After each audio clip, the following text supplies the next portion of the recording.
Okay, so eto na yung isa sa mga nire-request nyo sa akin. Alam ko na marami-rami din ang interesado dito dahil na rin siguro sa hype ng Vivo X200 Pro. Ang dami rin kasing nilampasong flagships noon pagdating sa camera performance. Kaya lang syempre hindi naman lahat afford yung ganong klase ng phone. So hoping tayo na panalo din yung camera dito sa mid-range nila. Snapdragon 7 Gen 3, 120Hz AMOLED display, 6,000 mAh battery with 90W fast charging, at 50 megapixel cameras na may Zeiss optic. Maganda ba? Panalo ba sa presyo? Eto na ba yung phone para sa'yo? Pag-uusapan natin yan lahat, kaya tapusin mo tong video, subscribe kung mahilig ka sa tech, at follow mo na rin kami sa Facebook and TikTok para sa mga short videos pa namin.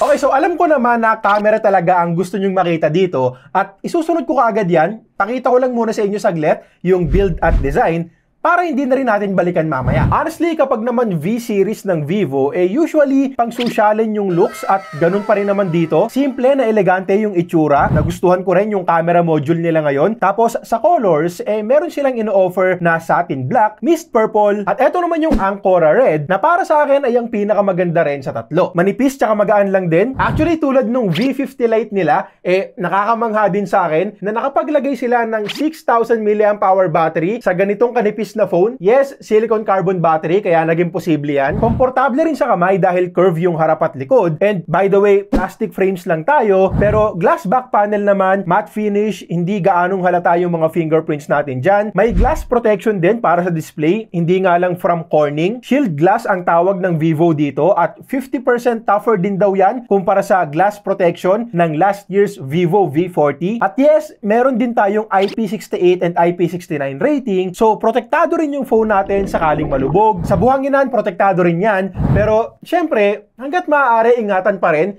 dahil nga hindi covered ng warranty yung water damage. Lalo na kung mag-outing kayo tapos tubig alat. Nako, GG yung phone natin doon. Okay, so camera na tayo since eto nga yung pinaka-pinagmamalaki ng Vivo dito. Dahil na rin sa partnership nila with Zeiss, meron tayong 50 megapixel main cam with OIS, 50 megapixels na ultra-wide, at 50 megapixels din na front-facing camera. So eto yung mga nakuha naming photos gamit ang main cam, and yes, hindi ako nadismaya. Actually, sobrang liwanag nung araw na to at maayos niyang na-handle yung parehong highlights and shadows for most photos. Sharp, andyan yung details, nasa pagkamatingkad yung timpla ng kulay dito, pero hindi naman sobra. Tamang tingkad lang din para maging kapansin-pansin yung mga kuha natin. And also, most of us gusto rin naman yung ganitong kulay. So, no need na rin i-edit kung sakali. Iwas-iwas nga lang tayo sa mga shots na nakatapat talaga sa sikat ng araw kasi may mga photos din kaming nakuha na may lens flare. But again, overall, for a mid-range phone, maganda talaga yung quality ng photos na makukuha natin dito.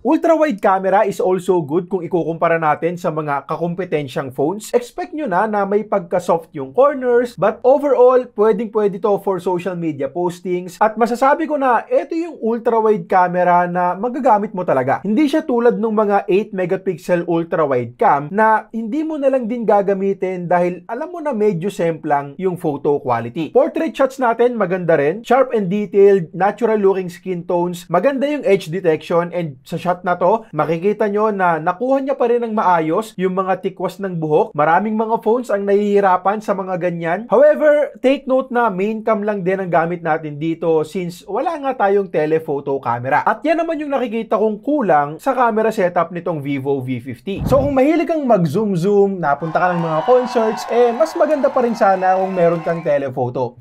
Vivo X200 Pro kung may budget pa. Ito naman yung selfie photos natin at kita nyo naman, sharp at detalyado. Kitang-kita yung mga anik-anik. Tinurn off ko yung beauty filter dyan at ito naman yung itsura pag meron. And masasabi ko na malaki din yung laban ng selfie cam nito kumpara sa mga kapresyong phones. And by the way, meron nga rin pala tayo ditong AI Auralite 2.0 na makakatulong naman kung kukuha tayo ng photos sa medyo madilim na lugar. Sa videos naman, pwede tayong mag-record in 4K sa lahat ng camera. Ito muna yung sa ultra ultra-wide, hindi na rin masama. Good colors and may stabilization din. Sa main camera naman, ganun din. However, medyo nag-e-expect lang ako ng mas sharp pang videos. Pag tinignan mo na kasi to sa mas malaking monitor, mapapansin mo na may pagka-soft ng konti yung kuha. But overall, masasabi ko na pasado pa rin naman for a mid-range phone. At siguro ang kulang lang talaga para sa akin ay yung 4K 60 FPS. Yes, unfortunately, wala tayong 4K 60 dito. So kung gusto mo ng 60 FPS videos,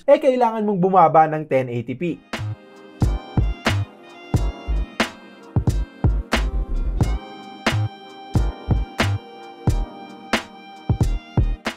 Ngayon, ang good news naman, meron tayong 4K video recording sa front-facing camera. At dito babawi ang Vivo V50 kasi may mga kalabang phones to na hanggang 1080p video recording lang. Medyo maalog nga lang yung kuha, so mas maganda kung gagamitan pa natin to ng gimbal. But in terms of sharpness and details, di hamak naman na mas lamang to kumpara sa mga phones na hanggang Full HD na video recording lang. Now, isa pa sa mga pambato nito at ng halos lahat naman ng Vivo phones na na-review ko, ang battery. Battery and charging pala sa kaso nito. 6,000 mAh battery ang meron tayo dito. And 1, malaking battery talaga yan kumpara sa mga kakumpetensyang phones. And 2, dahil na rin sa magandang battery optimization ng Vivo, maaasahan mo talaga yung solid na battery life dito. Actually, kung sakali nga na 5,000 mAh yung battery capacity na nilagay nila dito, tingin ko mas lalamangan pa rin ito yung mga ibang kapresyong phones pagdating sa screen on time. So, lalo pa ngayon na lamang din to sa mismong capacity. Nag-test ako sa PCMark battery test at more than 20 hours din yung nakuha kong screen on time. At so far, sa lahat ng upper mid-range phones na na-test ko this year, ito na nga yung pinakamataas. Kung magagaan na applications lang naman ang gamit mo sa araw-araw, hindi malabo yung 2 days na gamitan sa'yo sa isang charge. And kung heavy usage naman, well, syempre depende at posible pa rin tapusin ka kapag sagad-sagarang gamitan talaga, tipong mobile data, GPS, camera, straight gaming ng ilang oras. Pero ang sigurado, mas magtatagal naman to kumpara sa ibang mga phones na available sa ganitong presyo. Sa charging naman, mabilisan lang din, 90-watt fast charging. So nag-test din kami from 10%, umabot to ng 61% in just 30 minutes. At 53 minutes naman ang inabot para mapuno to 100%. Again, 6,000 mAh yung capacity na pinupuno natin dito. So mabilis na lang din talaga. Less than an hour lang. At kung sakaling nagmamadali ka talaga, pwede pang mas mapabilis yan kapag in-enable natin yung fast charging option dito sa may battery settings. Okay, so usapang display naman tayo. Solid display din yung ino-offer sa atin ng Vivo. Meron tayo dyang 6.77-inch curved AMOLED display, 1080p at may 120Hz na screen refresh rate. Now, alam ko naman na may kanya-kanya tayong trip sa display. Yung iba gusto ng curved. Ako, mas gusto ko yung flat, though hindi naman may pagkakaila na mas sosyalin tignan kapag curved. At ang good news dito, slightly curved lang naman siya. Parang yung display sa Vivo X200 Pro. So, para sa akin, okay lang din yung ganito since hindi naman siya yung super curved talaga. Kung katulad kita, siguro check mo na lang din sa mga physical stores ng Vivo kasi posibleng maging okay lang din sa'yo to kahit na flat ang gusto mo. Wala rin namang mistouch na nangyari nung gamit-gamit ko. At kung maging okay nga sa'yo yung slight curve na yan, solid na rin to sa halos lahat. Manonood ka ng videos, matingkad, ganda ng kulay, deep blacks. Naka-widevine L1 na rin kung magne-Netflix ka, Full HD playback tayo dyan. Pinapanood ko ngayon dito yung Shangri-La Frontier. Mukhang okay din. Nasa umpisa pa nga lang ako. So kung napanood mo na, comment down below at rate mo na rin ng 1 to 10 para magka-idea ako. Okay din sa akin yung dual speakers nila dito. Malakas din. Klaro yung mga dialogue sa mga pinapanood ko. Medyo lacking lang pagdating sa bass. So,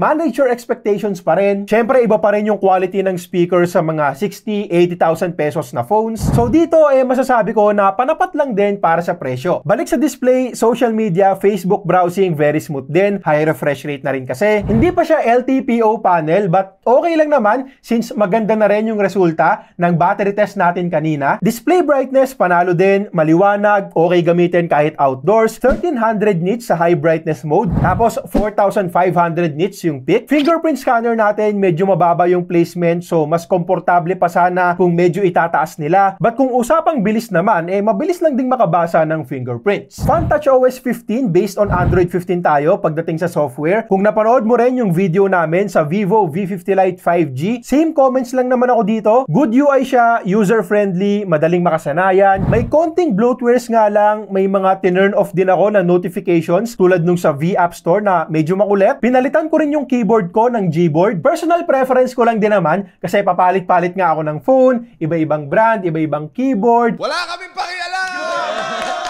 So kapag naka-Gboard ako, pamilyar na rin kaagad sa akin. Tsaka yung messaging app nga pala sa lahat ng Android phones na dine-daily ko, pinapalitan ko rin yan ng Google Messages. At dahil naman yan sa mas magandang pag-filter ng spam.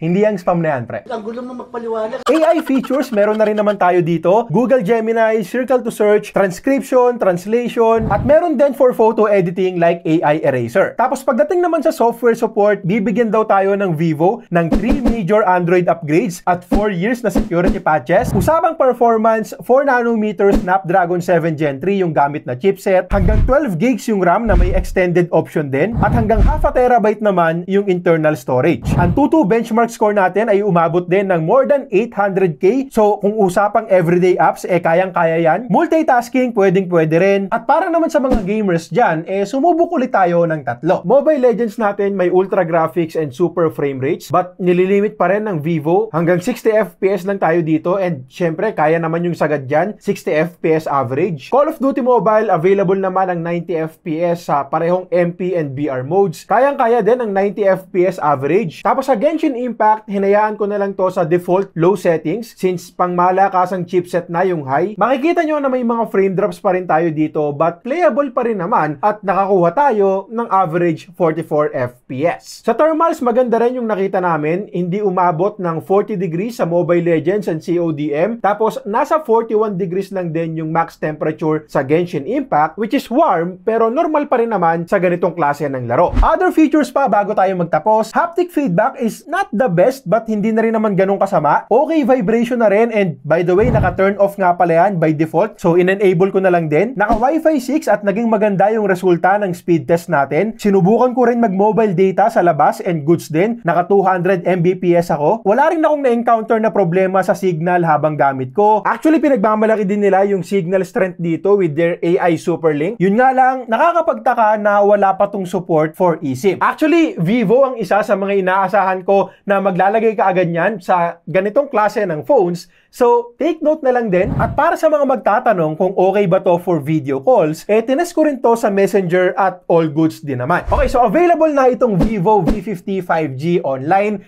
Meron na rin sa mga physical stores. Siguro, nakita nyo na rin kung nagagawi kayo sa mga malls. At ang presyo ay 26,999 to 30,999 pesos. Of course, may mga discounts and freebies pa yan. Depende kung saan ka bibili. So, maglalagay na lang din ako ng link sa description kung sakaling interesado kayo. Now, para sa akin, maganda yung design. Big plus din yung IP68 and IP69 rating. Panalong-panalo din tayo sa battery and charging. One of the best talaga pagdating dyan. Maganda yung display at speakers. Camera, maganda rin. Hindi lang talaga ganun kakumpleto dahil nga walang 4K 60 tsaka telephoto. Siguro dahil hindi siya Pro, though wala rin namang balita kung maglalabas sila ng Vivo V50 Pro. Tapos, sa mismong processing performance naman, hindi na rin talaga masama. Well, hindi siya kasing lakas ng mga gaming or performance-centric phones ngayon na lumalagpas ng 2 million ang Tutu benchmark score. But again, more than enough na to para i-run ng mabilis at ng maayos yung mga pang-araw-araw nating apps. At